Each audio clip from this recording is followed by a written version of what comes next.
Praise lord, హల్లెలూయా. దేవుని మనకి స్తోత్రాలు. మీ అందరికీ నా వందనాలు తెలియజేస్తున్నాను.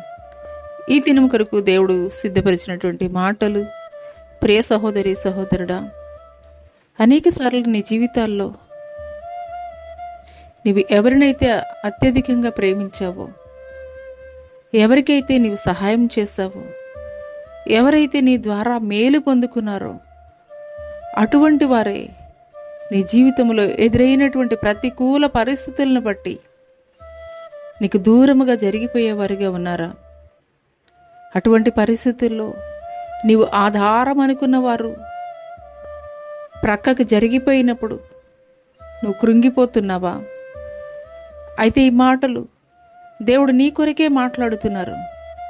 ఒక దావీదు ద్వారా సహాయం పొందినటువంటి వారు ప్రతికూలమైనటువంటి పరిస్థితులు ఎదురైనప్పుడు దావీదునే రాళ్ళు రువ్వి చంపాలనుకున్నారు. అటువంటి నిస్సహాయమైనటువంటి పరిస్థితుల్లో దావీదు దేవుణ్ణి బట్టి ధైర్యం కలిగి ఉన్నాడు. అందునిమిత్తమే తను కోల్పోయినదంతా కూడాను సమస్తము మరలా పొందుకోగలిగాడు.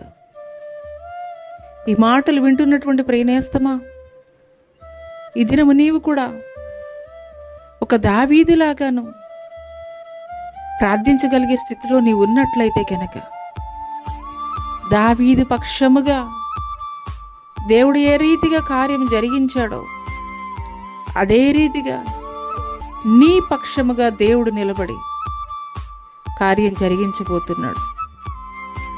అట్టి కృప దేవుడు నీకు దయచేయనుగాక. ఆమెన్.